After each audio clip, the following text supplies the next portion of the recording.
In what ways do you relieve your stress to get your mental health in order? Oh, a great question. Yeah.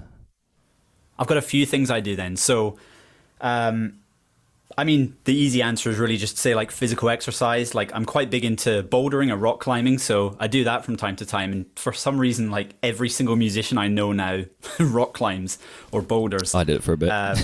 It's wild that, you know, somebody's kind of injected like the bouldering thing into the music community, and now everybody's on it, which is exciting as well. But no, I find that's a great way to just kind of relieve stress as well, whether that's just work stress or just general life stress. That's one thing I do. And then the other thing I do is I do a lot of journaling. So I do a lot of kind of like pen to paper, just writing things out. And I find that's a really good stress reliever for me, more than anything else really. But yeah, just taking time to process things and just developing that skill for processing. So that's a great question though. Yeah, I can kind of relate to both of them in different ways. Like, I was talking to, I can't remember for the life of me who I was talking to about bouldering. You're right, there's definitely quite a few musicians doing it.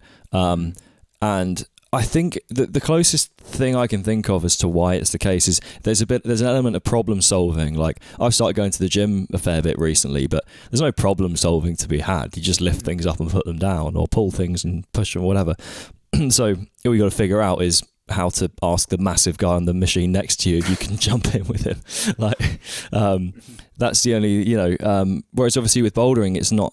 There's no right answer. You can do it a few different ways, you know. Or sometimes there is, but you know, you can have your own methods and things, and there's a bit of like freedom, but there's also like some method to it. And I think that's kind of there's a lot of what music is, isn't it? It's like there are rules that make it easier and that kind of make things work, but you can kind of do it your own way. And that's me trying to loosely tie them together. But I think there is some validity to that link. Yeah, I think there is as well. And you know, I was saying this to somebody the other day, another musician friend, where there are a lot of parallels to the bouldering community and the music community. And there is obviously there's that creative aspect of trying to solve a route, trying to kind of plan it out, trying to think about the different ways that you can complete a route, of which there are many, many different ways of doing it. There's balance things, there's obviously the problem solving. What foot do you start with? Do you start with a leg, an arm, all that kind of stuff? But also there's this really big kind of communal aspect of bouldering that's really, I mean, it's great. It's lovely as well. And it's something that I hope that the music community continues to do as well, which is just being able to converse with people that are also in the room who also have that interest. I find myself like making new friends, making new connections to people bouldering almost all the time, just from, you know, tapping somebody on the shoulder and saying, how did you do that route? Because you seem to have just done it a different way to me. And they'll say, yeah, I just went up with my legs, or I just pulled myself all the way up the wall. And I go, wow, I'd never think to do that.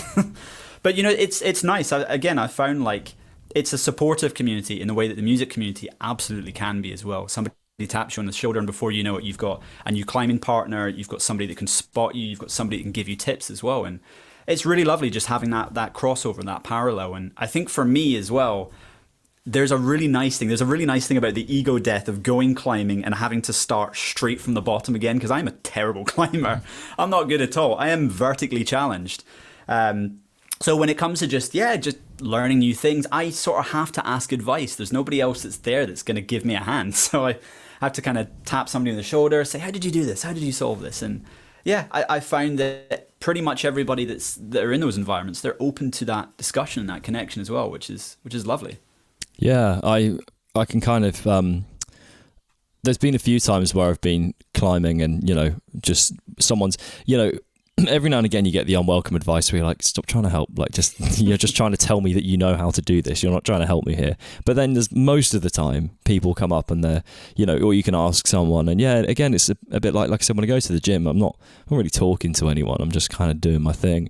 Whereas when you go bouldering, it's a bit more, you know, oh, how did you do that? Or you feel more, it just feels more like a better community in that sense, which I think is, especially nowadays, it's hard to find like a hobby that you can find the community around, you know. And I think that's quite important when a lot of people are spending so much time just at home. With regards to the journaling and stuff, what's your average, you know, if you sit down pen to paper, what's the average sort of, how long do you sit there for? What do you write about? What's the kind of process? Again, great question. So I'm terrible with consistency, and I got into a place where I was trying to be consistent with journaling in the first place. And I found that it just didn't work for me. If I was trying to write every evening, or if I was trying to write like every couple of days, I found the pressure of doing it and having to process events that went on in my life, I found that so overwhelming that I thought, well, I don't want to do it then. I'm going to put it to the side. But generally what I try to do is I try to do it when I feel I need it. And it's this weird connection between knowing that you need to process something and just also knowing that you need to get in touch with a deeper, whether it's a feeling or a thought about something. And it's very hard to describe, but yeah, it's something that you develop and you have a bit of a conversation with yourself either beforehand or during. And so a lot of my journaling is, I mean, it's about really menial stuff as well. It's about stuff that nobody cares about. It's stuff that I usually never make public. But what would I usually journal about? What did I last journal about is the real question. Do you know, here's an interesting thing, actually. I journaled about what my artistic voice would be in the next 5-10 years, which I found is a really all-encompassing question, because I think without answering that question, or to answer that question, I should say, you really have to go deep into like who you are and who you would like to be as well. So I found the process of just kind of setting a bit of a marker and saying, what would I like to be? What do I appreciate in the guys that I listen to or the players, whatever? And how would I like to kind of put that forward? How am I going to integrate parts of my personality, my general musicianship as well, into this thing that I'm building?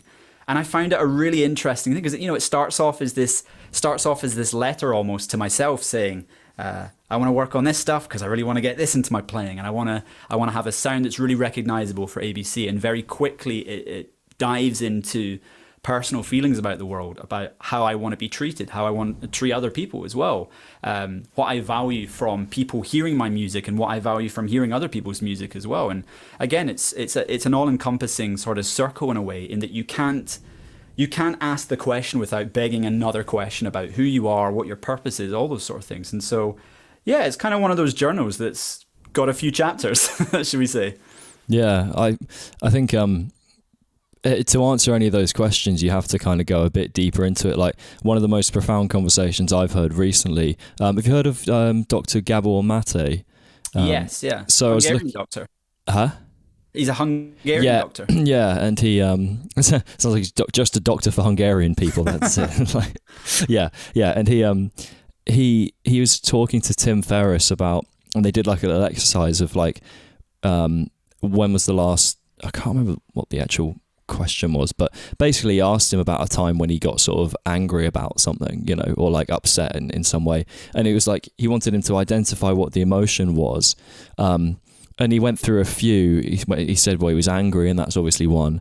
And then he said frustration, and then Mate was like, yeah, that's just kind of anger. And then he was talking about a few other things, and then I can't remember, because he was angry because someone hadn't done something that he'd asked them to. But immediately, Mate kind of responded and said, well, that's not what's making you angry. That just happened, you know. And you had to kind of go a step further to go, well, why does someone not doing something for you make you angry? You know, like why?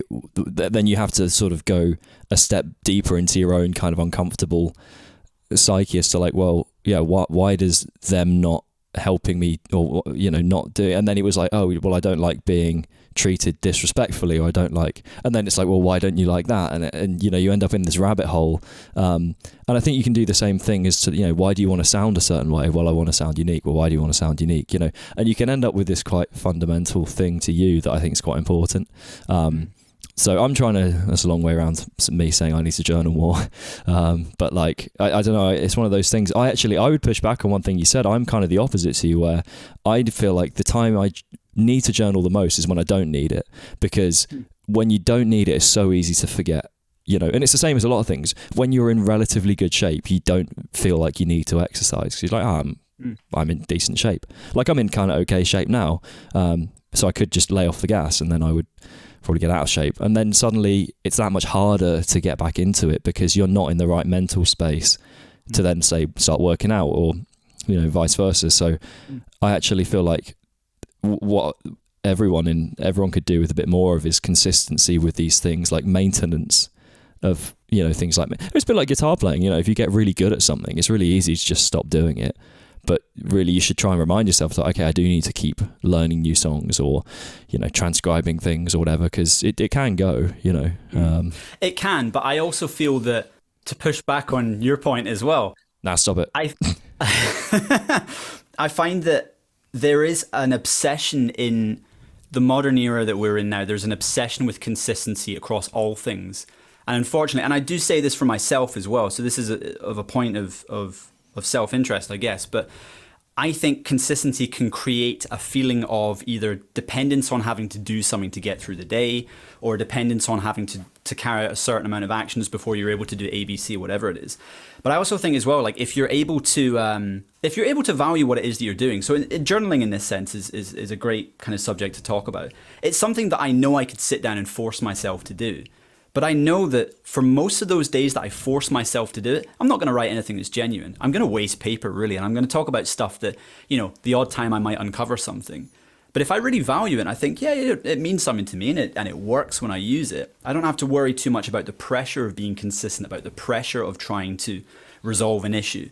But just knowing that that tool is there if I need it, it's a really nice kind of getaway from just storing it all in your head and then, or, you know, whatever it is. But yeah, I find as soon as I got rid of consistency for a lot of different things in my life, I actually found the opposite to a lot of people. I found that actually I went to it when I needed it, rather than going to it every time and forgetting the point of it, forgetting the purpose, and forgetting the importance of it as well. So I think it's a shades of grey sort of issue. I think some people do really well out of just, you know, going to the gym all the time. Some people, they need it. Other people, I think they enjoy the fact that it feels like a getaway rather than kind of home part two, or like another place to hide, you know, whatever it is. But yeah, I really think it depends how you treat it. And, you know, on the subject of music as well, I think practice is exactly the same way. And it's really funny because I have a lot of students that are like, you know, I just don't feel like practicing, and, you know, what do I do? And I think they're expecting like a really strict answer from me, which is like, you know, you should be practicing 8 hours a day, and, you know, screw your job, you need to go and do this, and you really need to get this stuff. And it's like, that will work for some people. But there's some people that when you stack that pile higher and higher, they start to look at it and go, wow, that's a lot of stuff to do. And in fact, every day that I'm not doing it, it gets higher and it gets more and more mountainous. And I think, man, I'm probably never going to start it. And then it becomes something that's, you know, a mountain out of a molehill. That's kind of classic term.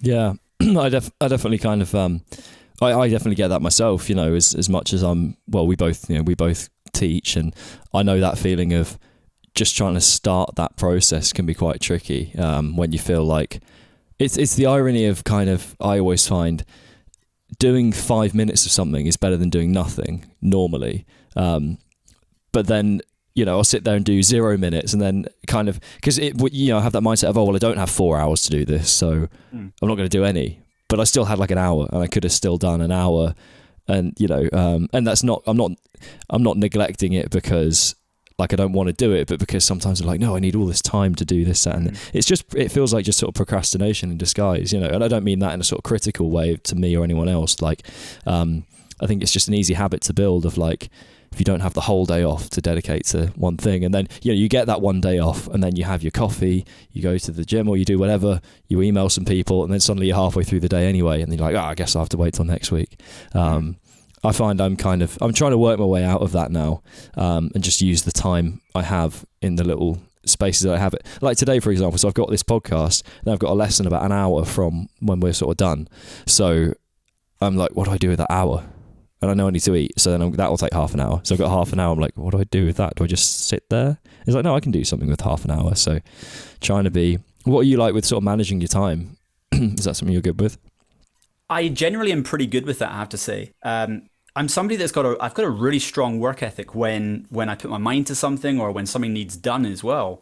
Because I do a lot of writing for my work. Of course, when you're freelance, you do lots of different things. So whether that's working with the Patreon stuff, or whether it's working with any sort of copywriting work I do as well, I find that if I don't set that out, if I don't set time aside to do that stuff, it will kind of overflow into whether it's my weekend, where I'd kind of set time aside to see people, to whatever, to go out and do stuff. So I find that if I stick to my time, I'm rewarded much later on in the week, and I think, man, that was really worth it.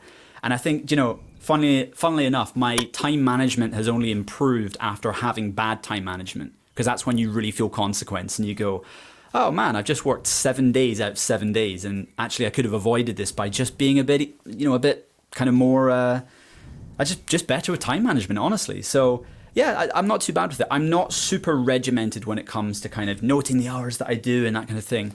Because again, I think there's a lot of restriction that you can place on yourself, and for me at least, I feel a lot of pressure doing that stuff as well. And pressure generally doesn't help me be creative. It doesn't help me be the best that I can be in any sort of working situation. So it's a very strange one. I think all of this seems like it's kind of circling the feeling of what would be the worst thing if you were to just not prepare for a lesson, if you were to miss going to the gym. What is the worst case scenario? Because I think for a lot of people, that worst case scenario is I'm going to beat myself up about it for not going, and then I'm going to spend the next 3 days really being angry at myself or for not playing and that sort of thing. And I think it's funny, it's like that is a type of hell for people that they can't conceive of, and the beauty of consistency, or the beauty of just having something, whether it's time management or being super strict with your daily regimen, is the thing that stops you from doing that. But yeah, I think there is a place as well to have an honest conversation about what would be the worst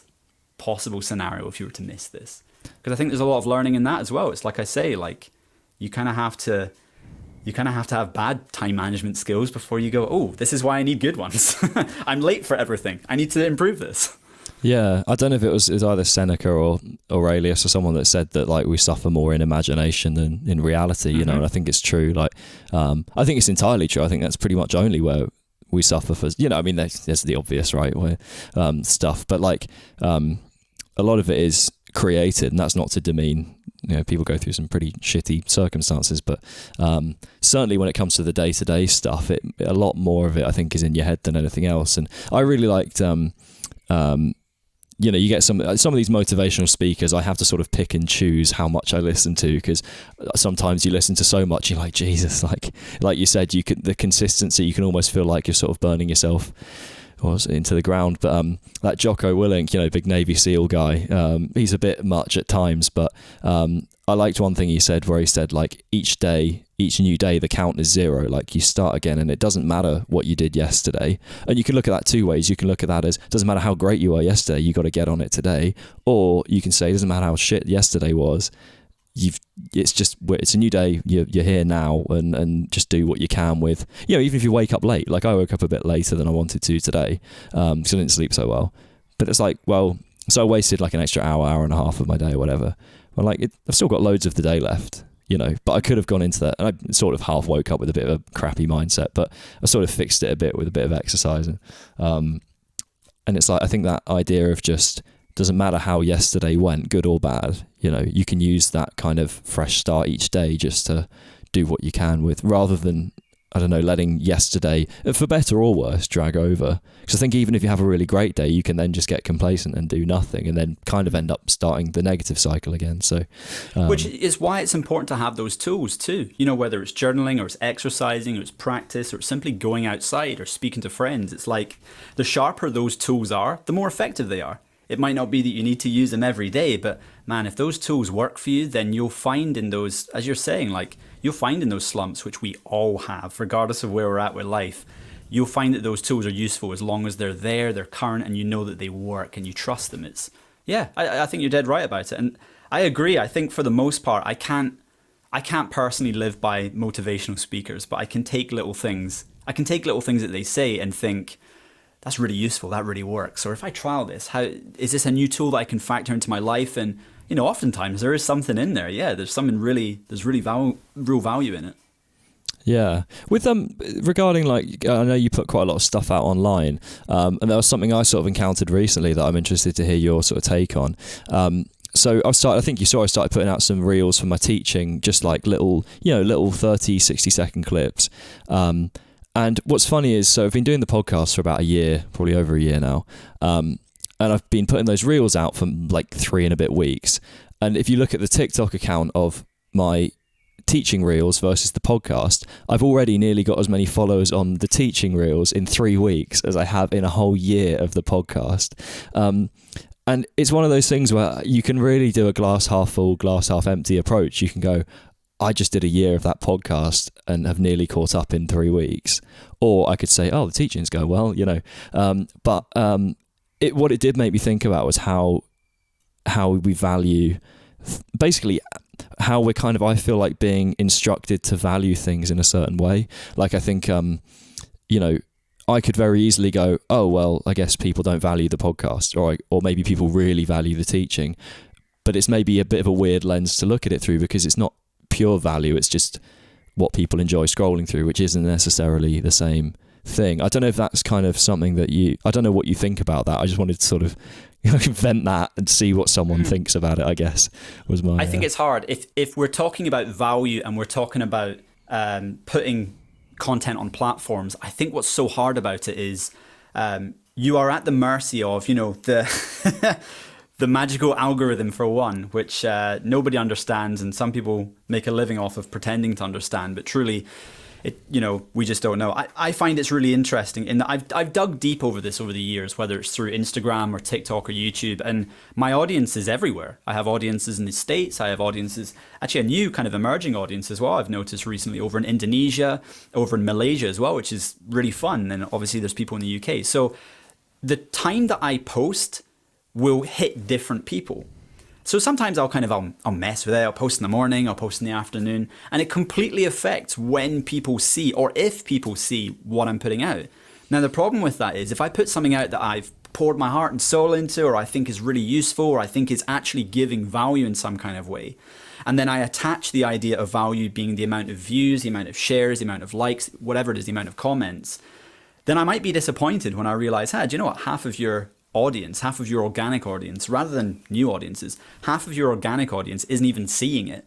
And I could very quickly go, oh no, they don't value it. And it's a hard thing. It's like, it's at the mercy of just this massive unknown thing that goes on that really stirs all of our content together. It's why, like, the one thing I absolutely love about YouTube, and this is why, like, when I was going through, sorry to jump the gun on this, when I was going through artists to recommend, as you usually ask in your episodes, I thought, let's refresh YouTube. Let's see what it's recommending me. And it's recommending me videos from like 8 years ago. It's recommending me stuff that's like 7 months old. It's like, wow, what a great platform that's still able to churn out stuff that's it's almost from a decade ago, but it's still stuff that's new to me. It's a little bit different. I don't know whether it's targeted towards me correctly or wrongly, but I still kind of value it almost for the randomness that it throws up. But yeah, I actually find that if I place too much value on what I'm posting and what I'm letting out there, then I get too sucked into the content I'm creating, whether I've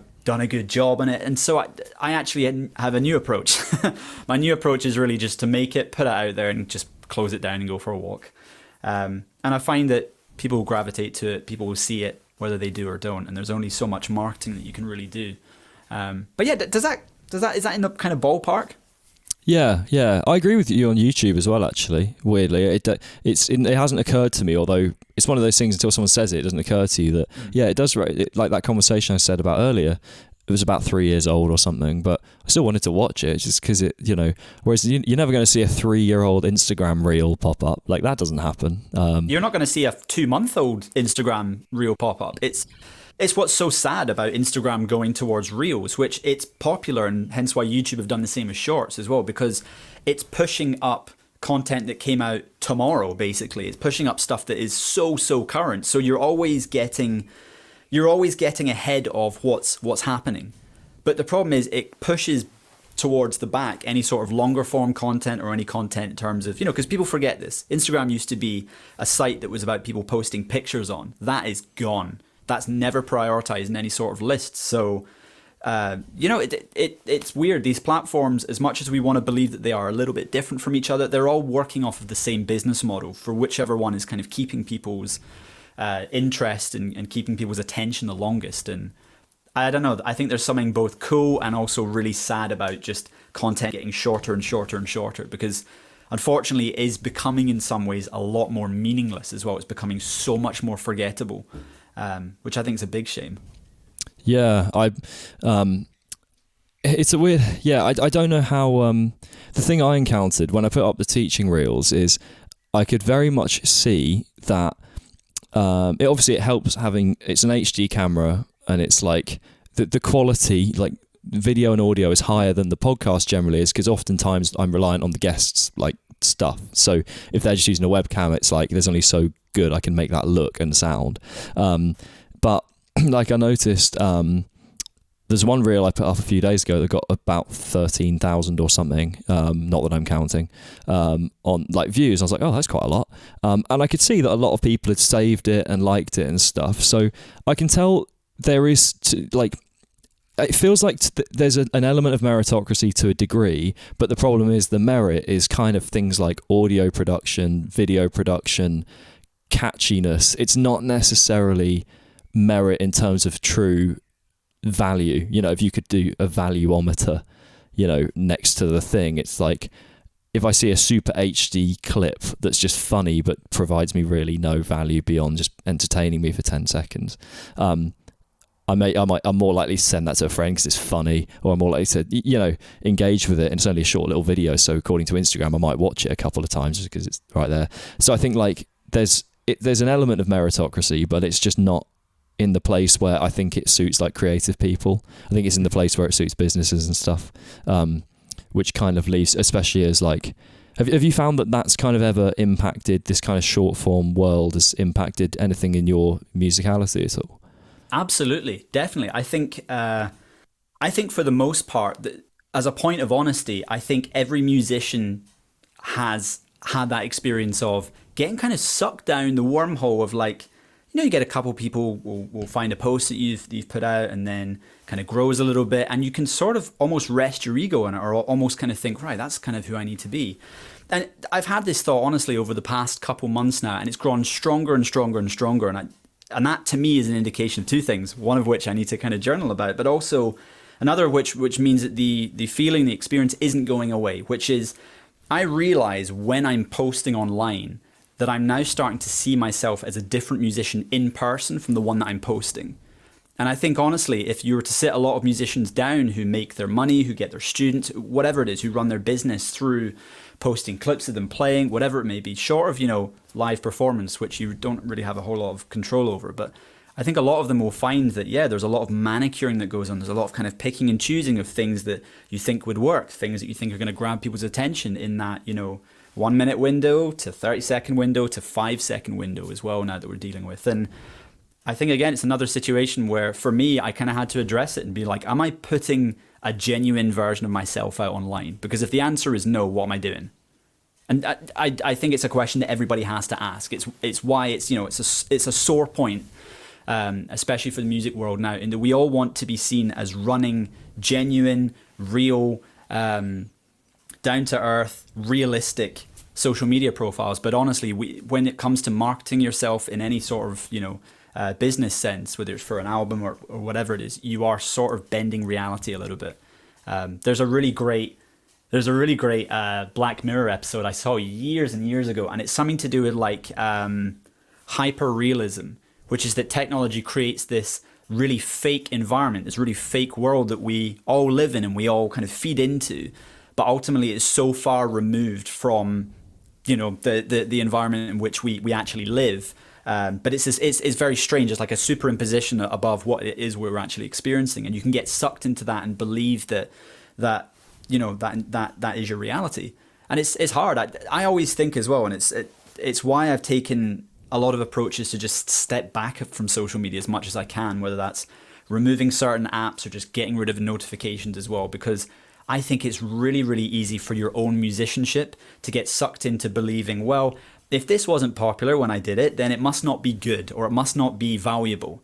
And again, it comes back to what I was saying to you, which is, well, how do you attach value? Do you attach value in terms of what other people think of you? Because that's a wormhole in itself, and it's a horrible thing to have to conquer. But it's a really important thing about where do you place value. So for me, social media is one of these things that I constantly have to just think about.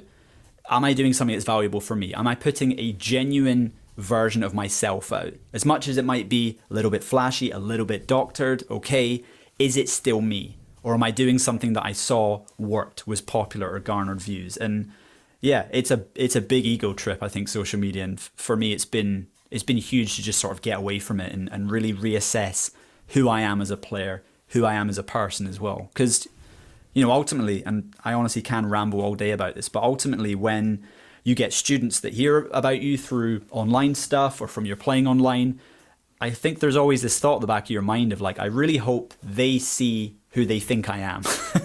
I really hope I can at least be the genuine article to them, rather than just like almost kind of honeypotting people into making you believe that they're something else. Yeah, like I know when it comes to putting stuff out there, or just generally social media, I know I have a definite feeling of my attention being kind of hijacked. Like it's this weird thing. It's almost like kind of it's a bit like lucid dreaming, where like you're aware that it's happening. You know that you're being sort of taken down this rabbit hole, but you feel a bit stuck in it, or you wake up 20 minutes later like, what was I even doing for the last 20 minutes? That's the thing I find the most sort of like insidious about it, is that kind of, you're aware it's happening, but you kind of, and that's why I've deleted a lot of the apps off of my phone. I've got an old phone that I upload stuff from now. So, and I've like logged out on the webs, like the web apps and stuff. So it's all just on another phone. But even then, I can still go and check that. It's not like, but it's not, I don't carry it around with me. Whereas I carry my like phone around. That's got like WhatsApp and it's got my emails and stuff on it. But I'm not exactly scrolling through my emails, for entertainment. So I'm trying. I honestly think if there's some sort of intervention that is introduced where we can more readily just reject these things, I think the best cure is just to like set it aside and just put it somewhere. I've got the luxury of having, it's a cracked up old phone, but like it, I can put it on another phone, and it, everyone has that obviously, but that's my way of getting away. It's literally removing, like I had the approach one time. I was like, well, maybe actually if I put my phone right in front of me and actively avoid it, maybe I can condition myself out of, seeing it. But it's so difficult because it's right there, and then you find yourself on it. Like, I just said I wasn't going to do that. So, it's like going on to kind of slightly different. I know there's a couple of things, a couple of other things that kind of popped out to me about kind of what you do. When it comes to like the teaching side of things, is there anything that's like surprised you from the process of when you first started teaching people to where you're at now, whether it be something about the students that surprised you or the process itself? That's a really, really good question. So I was teaching all during my uni years as well. So I think I've been teaching pretty much 10 years now, either online, offline. And especially as things start to ramp up, things really ramped up for me during the pandemic as well. And I was taking on students of just all different varieties, skill levels, experiences. I think the most surprising thing for me was the first couple years of getting things together as a teacher. The reason being that, again, I find this funny to talk about, but I find there's a lot of ego death that goes into being a good teacher. There's a lot of thinking that you're right, thinking that the student is wrong if they're not understanding something, thinking that, they just need to go away and work at something. And actually, a lot of the time, it can be the way that you present it. It can be the way that you say it. It can be the simple fact as well that you've described something that's too complex for them at the moment. So I think for me, the most surprising thing, and honestly, I had a lot of fun doing this, is realizing that it's my job to understand one piece of information, not just from my perspective, but from as many different perspectives as I can. Because there's people that come from lots of different styles as well. And like I should say as well, my students are all usually adults. They're all usually like either young professionals. Some of them are musicians as well. They're all people that have played for a little while. And they all come from different areas of life, not just different countries, but different kind of walks of life as well. Some of them are self-taught. Some of them had tutors through their own, university. Some of them are studying music as well. And they all have different ways of seeing the same information. So the most surprising thing to me was having to basically go back down what I already knew, whether it was triads or whether it was key signatures, and think to myself, great, I understand it. I know how it works. But that's not enough. It's not enough to be a good teacher. You've got to understand one thing through lots of different perspectives. None more so than talking about chords, which is a massive, massive topic. But it was really beneficial just to just kind of take stock of everything and think, well, if I was a rock player, how would I feel most comfortable understanding when you add a seventh to things, or a ninth to things, or that sort of thing, or why is harmony sort of built in fourths, or why are chord progressions built this way? And if you come from the blues world and you're trying to get into the jazz world or the classical world, how can we kind of break this down as well? So for me, I was quite fortunate that a lot of my teachers very early on, I had lots of very different kind of guitar teachers through university and post-university as well, mentors, who had completely different styles of teaching the same thing.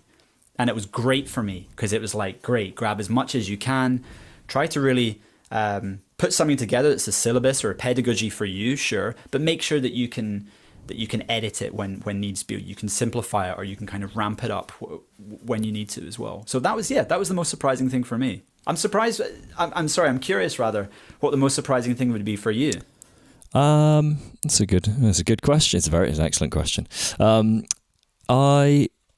I can kind of relate to that, having to, sometimes it's surprising how showing something to someone in one way is not effective to another person.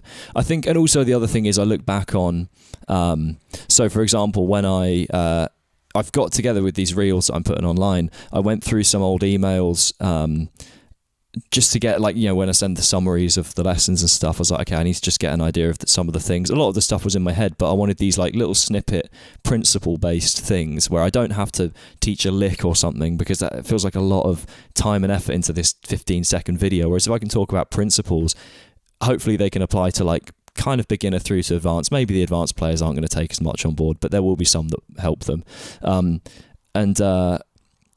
I found I was looking through the emails and I was thinking about which students I've given the most of these kind of tips to.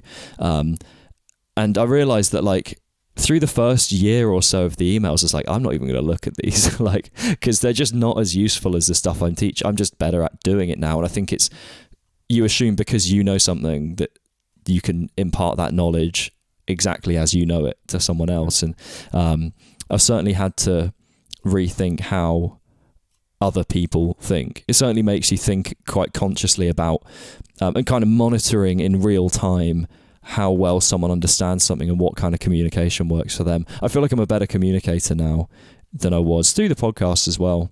But kind of delivering that the right material to someone is a difficult thing. And I think, like you said, it's knowing it yourself is nowhere near enough.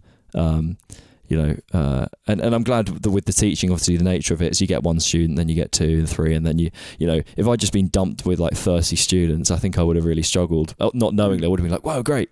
But then, and I think I'd probably teach about that many now, but it was good because then, you get that kind of trial and error period at the beginning. Is there anything that you teach now or is there anything, if you go back over the years of your teaching, that you think, oh, I've completely changed how I teach that now, or I just straight up think I taught that wrong? Because I can think of a couple of things maybe, but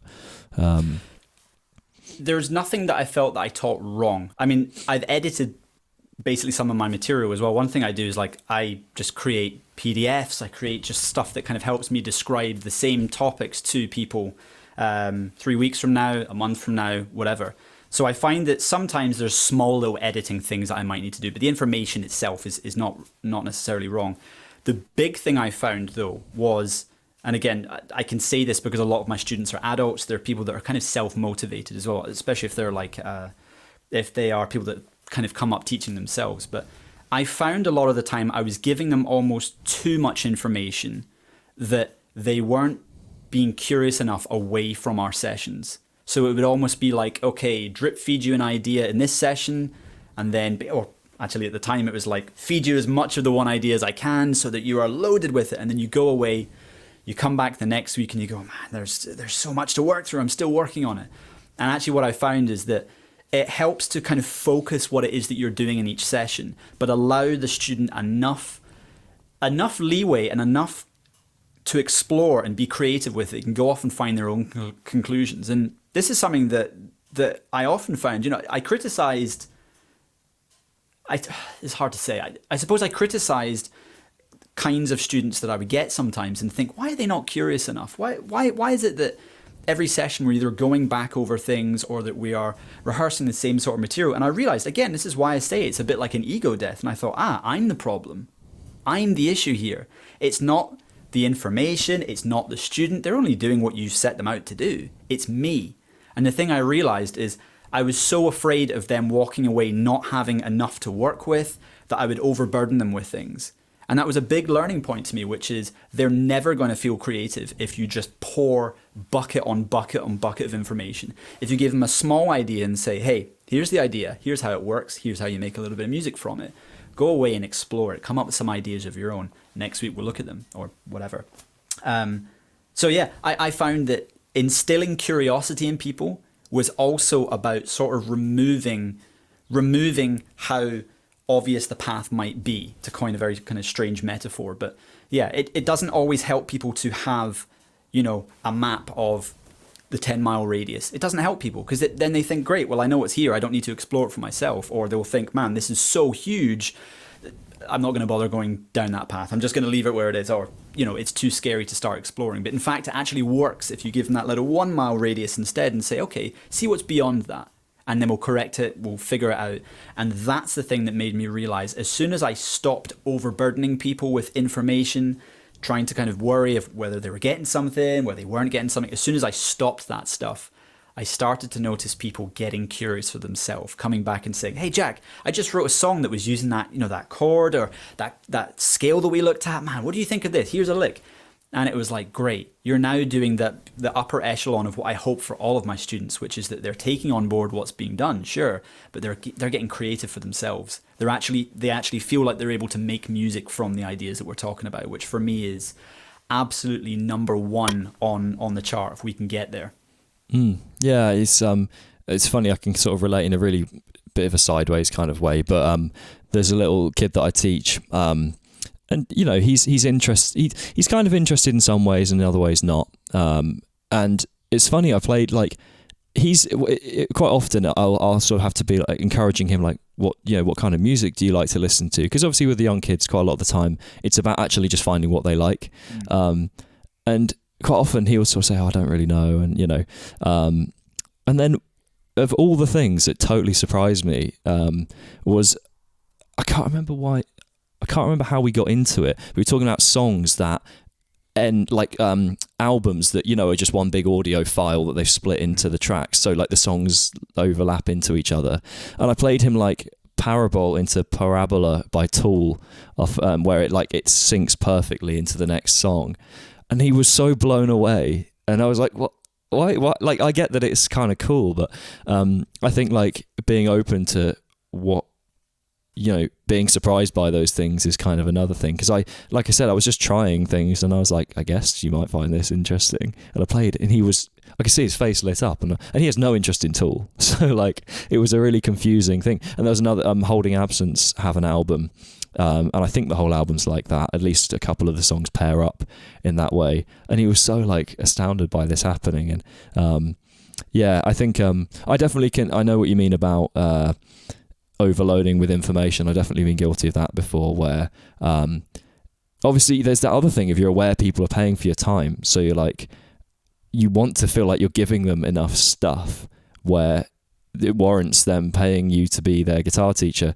But then obviously if you just throw loads of information their way, you might as well be a Wikipedia page, which is free. So you're dead right about that as well. And I remember having that exact same feeling as well, of like, oh man, people are paying me to teach. This is crazy. And not really realizing, it's like, look, there's one subject that you can take and you can dive into, and you've got to trust your knowledge base as well. To quite a large degree, actually, you have to trust it. And you have to trust that you can go in depth on one idea, and that's enough. That one idea is just enough to kind of create a whole lesson on. And usually it is as well. And it's I remember having that absolutely, and just being like, right, we've got to cover everything. We've got to go in depth. We've got to really dig down to the finer points, and then we've got to talk about all these exercises that come off the back of it. And yeah, I think you realize that people have to walk away feeling that they can use it. They have to walk away feeling that they can be curious, that they can sort of figure it out for themselves as well, and that they can see how those pieces fit together. It's not and I'm saying this as well, generally because my experience is with adults, but it's not your job to put the pieces together for them. For kids, I know that's a little bit different. You've got to show them how those pieces fit together before you can even think about that stuff. But for a lot of adults, and the thing that keeps them coming back, the thing that keeps them saying, hey, check this lick out, this thing I wrote, or whatever it is. You need to give them the pieces and then say, go and see how they fit together. Yeah, I definitely, there's that idea of, if you feel like you discover something yourself, it's that much more exciting. But like, so kind of relating more to your own sort of music and your own interest, are there any kind of things you've picked up? Like I've put in my notes life lessons. It doesn't have to be that profound, or it can be if you want, from the kind of, the sort of music that I've heard from you is definitely in the sort of spectrum of complexity. It's more on the complex end when you compare, if non-complex would be, sort of 4-chord pop tunes kind of thing, and I don't mean that in a bad way. You're certainly teetering on the complex side, I would say. Obviously there'll be jazz musicians out there going, that's not even, well, there'll be metal musicians saying the same thing as well. Are there any sort of lessons you've learned from, like life lessons or lessons in music, whatever, from perhaps the more sort of complex musical studies?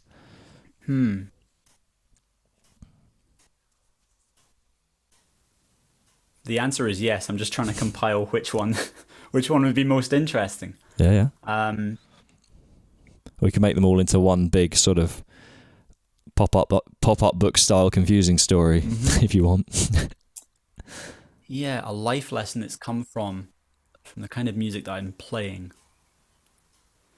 I think it's I think the big thing is that you, regardless if you are in the capacity of a performer, a teacher, whatever it may be, is always try to maintain being the student at some level. That's huge for me. I think one reason that I've still managed to see jumps just in my playing, just every couple of years I kind of look back on things and think, oh, I'm a little bit ahead from where I was, and kind of doing a couple of other things as well, is I've always maintained this feeling of still being a student. And I found that as soon as I get rid of that and think I'm more accomplished than I am, I start resting on my laurels, and I stop really believing that there are higher levels to go. And I think it sounds very strange because it sounds like we're talking about ego death a lot today, but it kind of is one of those things. But yeah, especially within the world of jazz, I think jazz especially is about embodying a lifestyle. The music is a lifestyle. You don't just kind of get out of music college and you've got all your scales down and then you're set, you're fine. You don't have to think about it or practice it or listen to it anymore. I had a teacher when I was about 15 or 16 when I started playing jazz. I lived over in Europe as a kid. A brilliant jazz guitarist. And he was very kind of morally absolutist about certain things. So he was like, and he gave me great advice that stuck with me to this day, but he would say things like, as soon as you stop listening to music as a jazz player, you die. And I was like 15, 16 being like, oh my word, you die? Is that what happens? And I don't know whether it's just a lost in translation moment or whatever it might have been, but it was a life lesson in a way, which is always maintain being the student, regardless of how good you get, regardless of the work that you put in, always maintain that you are the student, that you've got something to learn in any occasion as well. And I know there's a really nasty stereotype with a lot of kind of high level jazz players, and I think a lot of people look at them as being kind of musical snobs in a way, that they won't explore other kinds of music, or that they stay within their field and they can only appreciate stuff that's really super cerebral. But I think you have to maintain that open mind sort of scenario and think, actually, I can learn from anything that's here. I can learn from country guitar players. I can learn from piano players even. Doesn't even have to be guitar. I can learn from vocalists, whatever it may be, even like solo violin or xylophone. But yeah, just maintaining the curiosity to continue learning, I think has been huge. It really has been. And the main thing being, as soon as you make that your lifestyle, it's so much better for you, headspace wise. I think you ask different questions of yourself as well when you accept that it's a lifestyle. It's a continual learning process. It's a continual keep up to date. Yeah. Well, it's the whole the man who loves walking will walk further than the one who loves the destination. The whole kind of, got lots of cheesy quotes coming at me today. I've probably been following too many Instagram pages full of them. What was I going to say? I had a very important thing to say relating to that. I can't. Oh yeah, no, it was really unimportant, but I thought you'd like it. I always compare it to like coffee, sort of not coffee snobbery, but like coffee levels of sort of strength, where you know, in terms of complexity in music, what happens is, you know, you obviously start coffee with like, I don't know if you're a coffee drinker, but you'll start with like a super milky, like frappa, tappa, whatever, Chino. And it's like, it doesn't really it's kind of quite accessible and sugary and whatever. And then if you get into like espressos and all that stuff, everything else just feels a bit like weak and nothing in it. It doesn't mean there's anything wrong with it, but you just get so like attuned to certain things that actually almost stepping back and appreciating the other stuff is quite kind of difficult. It's definitely like metalheads have this, where like they get into heavier music and then it gets to properly like almost inaudible screamy stuff and they're like, no, this is great. And then you show them something not quite as heavy and it's like, nope, can't do it. And that's just my crappy analogy. But no, that makes a lot of sense to me, both the coffee and on the music front as well. Yeah.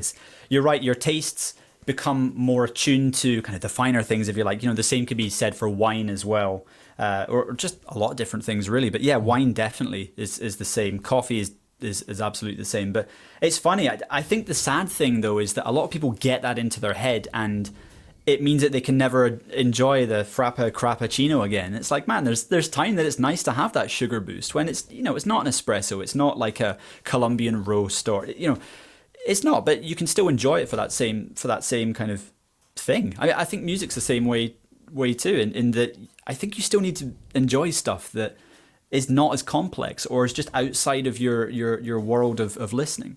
I remember doing this really great exercise actually when I graduated. I started to kind of just search around for work, and I found that I had less time to just sit and play. I found I had less time to sit and listen as well. And so what I started doing is I went onto like, I can't remember if it was like a Spotify list or just simply, this is what I did. I went down the Wikipedia wormhole, and I started just finding all these different albums through like, okay, so what did I like? Well, I liked Love Supreme or John Coltrane's The Crescent. So I'd go and listen to that. And then I'd find out, okay, who played on it? So McCoy Tyner played on this one, great. What else did he play on? And go through his discography and quickly find stuff that, you know, generally just wouldn't be in my line of vision. I'd listen to all kinds of things, and I found some really great artists just through kind of going down the wormhole. But what I would do is I'd think, well, I don't have time to listen to everything. So what instead I'll do is I'll listen to one song in the morning every day that's completely outside of my wheelhouse. So sometimes it would be jazz stuff, sometimes it would be classical music as well. I listen to a lot of Bartók for some reason. It would be like pop stuff too. I just pick up whatever's on the radio, and I'd say, okay, for that, 3 to 5 to whatever, 10 minutes max, I'm going to give it my full attention. And then I'm going to decide what I think of it. Do I like it?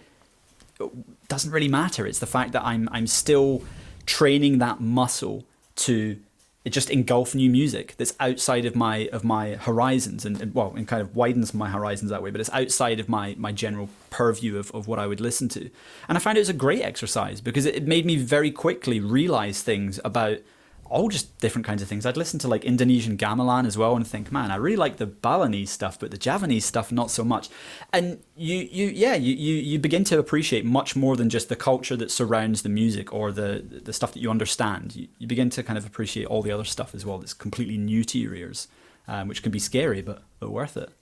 Yeah, I think there's a lot of little active steps you can take that over time make a big difference. I've noticed that relating it back to life, just little things that I know if I, eat a healthy breakfast, or if I do, for me, like if I exercise the little steps you can take that make a big difference over time. If you listen to one new song a day, that's 365.25 new songs in a year, which is pretty good, And when I look at my Spotify, if I look at the amount of new songs I've saved, if I scroll like one big flick, and I've already done about 3 years of the songs that I've saved. So it's like, I need to kind of spend more time actually actively listening, but, relating it more back to life in general, I think there are loads of little things you can do. Again, like you don't always have to put, I don't think, 3 hours a day into something. I think chances are if you put, I don't want to get all competitive about it, but if you put 15, 20 minutes a day into something, you're probably already better off than 95% of people that aren't, Mm-hmm. It could be anything. I think that there's this kind of rule that if you put like 20 hours into something, you can actually understand it, in terms of the this is a general rule, you can understand kind of the basics of a lot of concepts with about 20 hours worth of proper study or practice or whatever. And when I think about the things I've tried recently, like when I tried bouldering, I mean, I kind of don't do it anymore because I'm a bit wary of my hands and like, I don't know, I'm getting more into like running and gym and stuff, but I reckon 20 hours is a good mark, probably where I started to feel like I understood it, you know. I wasn't brilliant, but like I got more of an idea of, okay, so it probably would have been about 20 sessions. Right, okay, I know what that looks like, and I know these different moves, you know.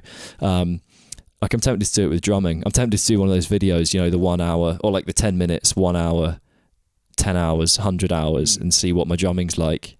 You know, I thought that'd be quite a good one. Because then I like to think, I don't think it's not like riding a bike, is it? But I like to think some of it might just stick. So if someone said, do you want to get behind the kit? I'd be like, I could kind of do that.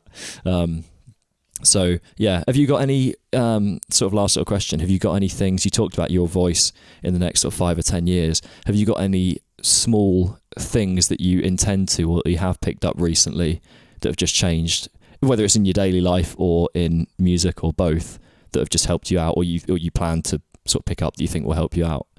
I've got some big things on that actually. Oh, okay.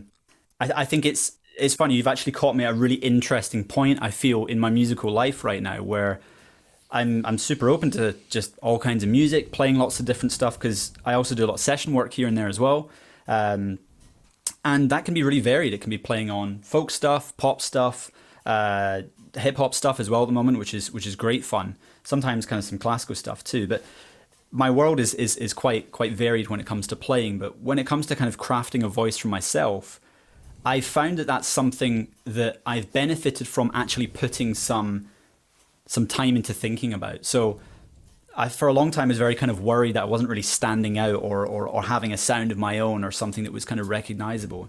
And it wasn't really until I'd kind of sat with a piece of paper and thought, well, what does that actually value about just the genre of music in general? What does that want to put across? What does that want to sound like? And really sort of kind of factoring all those ideas together has kind of given me a new lease of life for my practice. In that, I think one thing that's been really key is wanting to embody rather than the notes, the philosophy of my favorite players. So a lot of my favorite players at the moment, I'm listening to some guys that use a lot of kind of what's thought of as symmetrical language. So symmetrical language is anything that's built using, say, the whole tone scale or the diminished scale or any kind of number of different scales that you can kind of half down the middle and have the same sort of intervallic relationship either side of the half. I've really appreciated that stuff. And I think for me, it's about kind of taking stock of, okay, great, I like it. Why do I like it? I like it because it's quite abrasive. It's quite different. It's harmonically dense. There's a lot in there to explore.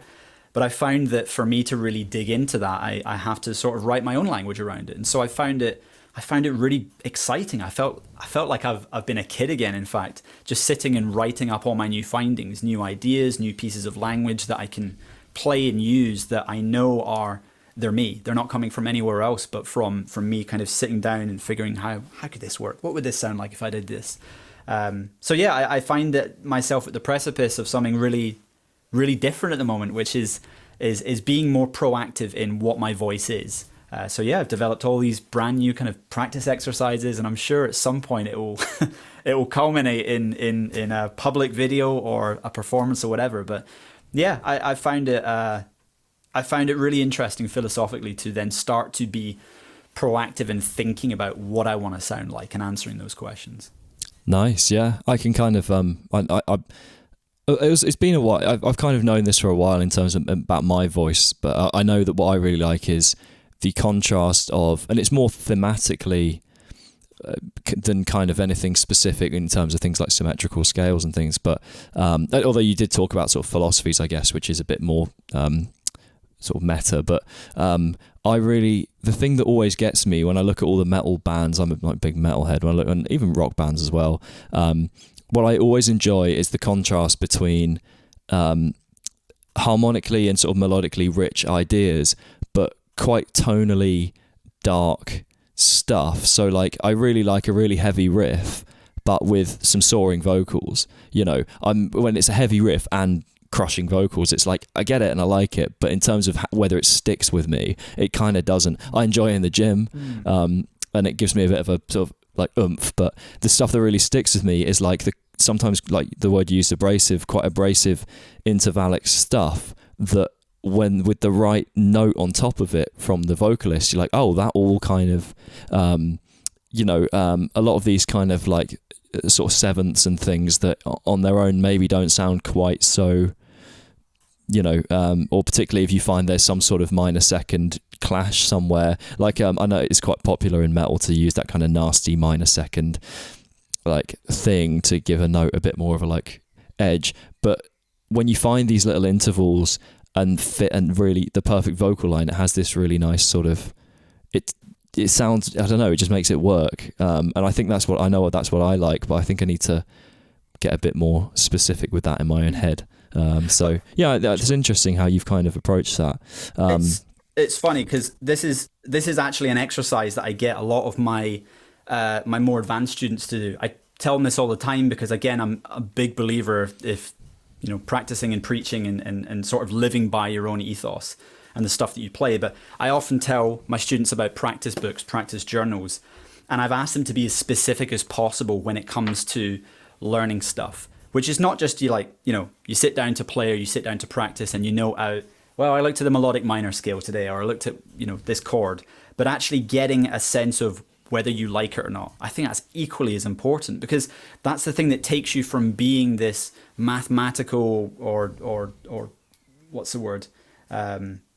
I suppose somebody that would see music as only being just the notes, to actually somebody that feels the music is, whether it's an emotion or it's a thought or a feeling or whatever it is. I find it's super helpful to get people to actually equate their ideas, the things that they love, and start to design almost like a dictionary for their own emotional language when it comes to playing as well. And it's such a great exercise, it really is, because you'll get students that go, I effing hate this. I know I practiced it to see, the neck in a different way, but I really didn't enjoy doing this. And the cage system just didn't work for me, but this did. And the funny thing is, when you dig deeper and deeper into what information sparks an interest, curiosity, a brand new creative venture, I think you actually start to kind of get a bit of a guiding light on the path that you're supposed to walk, which again is super important. It's something that I do as well. So whenever I'm sitting down to play, I'll play scales and think, man, I love this sound, but I need something more from it. Why do I like the sound? What's in the sound that makes me think? I love it because it's nostalgic. I love it because it evokes imagery in me for some reason. Really strange. When I play that whole tone scale, it gives me a sense of almost being back in school and studying Debussy. Interesting. So there's nostalgia in there. Kind of linking things together that way for me has been incredible. It really has been, and it's inspired me to explore things that I didn't know I had an attachment to. So yeah, that's just one thing I often say to my students is get a journal and just put everything in it, not just the stuff that you're practicing, but the stuff that you feel about your practicing, the stuff that resonates with you. And it's really world changing. Yeah, I think there's almost this feeling that you need to learn everything. And I know for a fact there are certain, for example, for me, there are certain major chord like extensions that, especially as a metal player, just feel so redundant, and I'm yet to, maybe I just haven't looked at them the right way yet, but there are certain things, I know if I play a major chord and kind of add a ninth in like an arpeggio sense, at least I kind of play it and it rarely ever does anything for me, and I kept thinking, I've got to make this work, and then actually it's like, do I need to make that work? Maybe I just don't like how it sounds. There's always that. You've always got to try, maybe just step back and go, okay, I'll try that, see if it, and then maybe in the right context it fits fine. But I know that I, for example, really dislike any sort of resolution that sounds too perfect.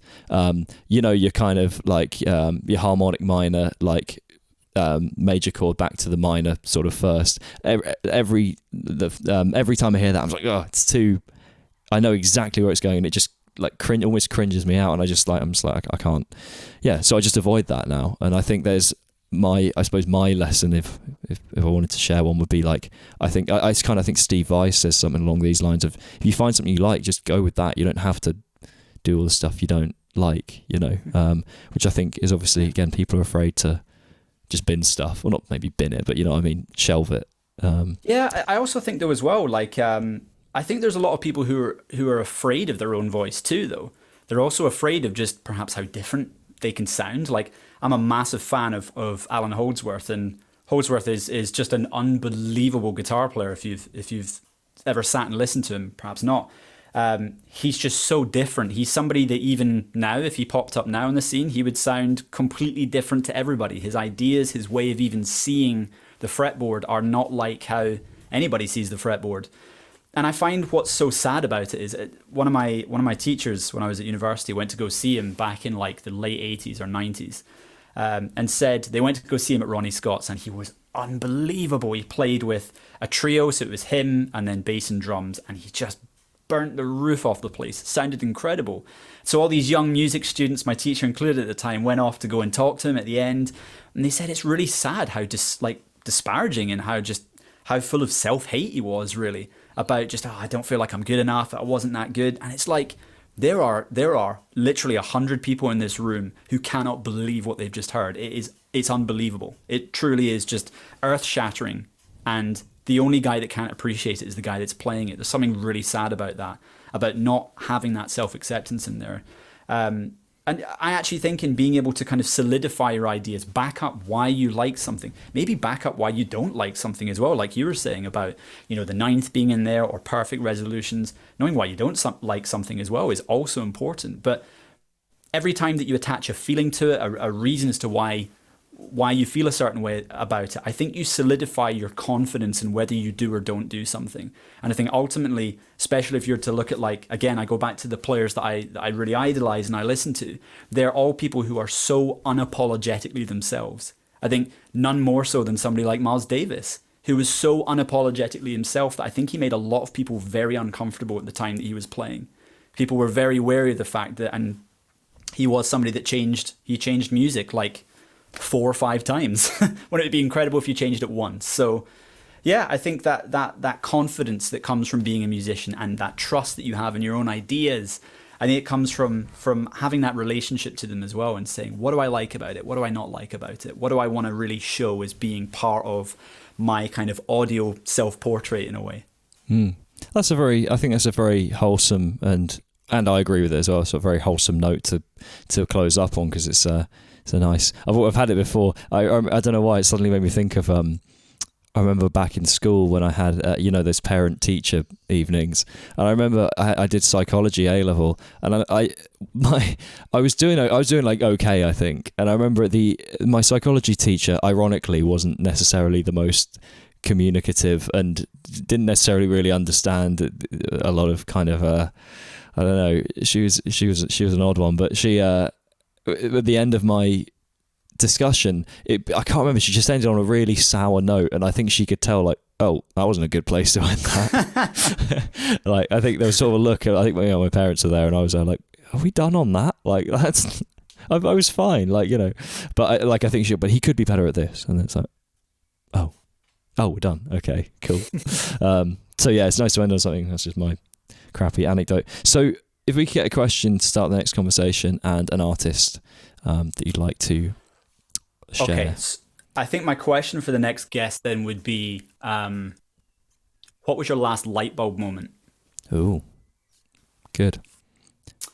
Nice, I like that. Artist, man, I have to say I really struggled with this. There was a lot of artists. I was thinking, can I name a couple? Is that okay? Fine, to do? You can do a couple. I actually cannot pick one. I've had quite a few small artists as well, some of them. I've been listening to a guy from Poland. His name is Thomas Wozniak. He goes under the name ZYNY. He has an album called All Is Fine, which, again, it's one of these things that popped up on YouTube for me out of nowhere. It's like, hey, this is 6 months old and it's got 304 views on it. We think you'd like it. And they were right. I did like it. Really, really interesting stuff. Really kind of like alternative, sort of indie, but also kind of in that sort of jazz realm as well. I think he's maybe like a jazz guitar graduate or something, but great music. Really, really fun. And then, oh man, this is what's so hard. So I have to pay homage then into some of my fellow peers. It's got to be done. So a friend of mine is a guy called Zach Fisher out in the States. Zach lives in Canada and he's just about to put out a new album, but he is a stunning, stunning player. so much fun. His album is very soon, I think, to come out. Great writer, a really, really original player as well, really original thinker. Just a great musician to listen to in general. So he's absolutely one to keep an eye on. Yeah. Nice. Awesome. Anything you want to plug or promote to finish up? I am part of, or I suppose, what's the word?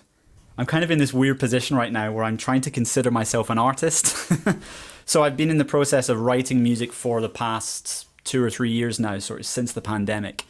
And I'm hoping that at some point towards the end of the year, I'll have a small little EP of tunes with a friend of mine, a guy called Elliot Thomas, who's a saxophone player down in London, of just kind of original work as well. So we'll see where that goes. But yeah, apart from that, I think there's a couple of other projects I've been a part of over the past year, in the folk world, in the post-rock world as well, that I'm sure I will share about when they come about this year. Awesome. Well, thank you very much, man. Cool. Thank you.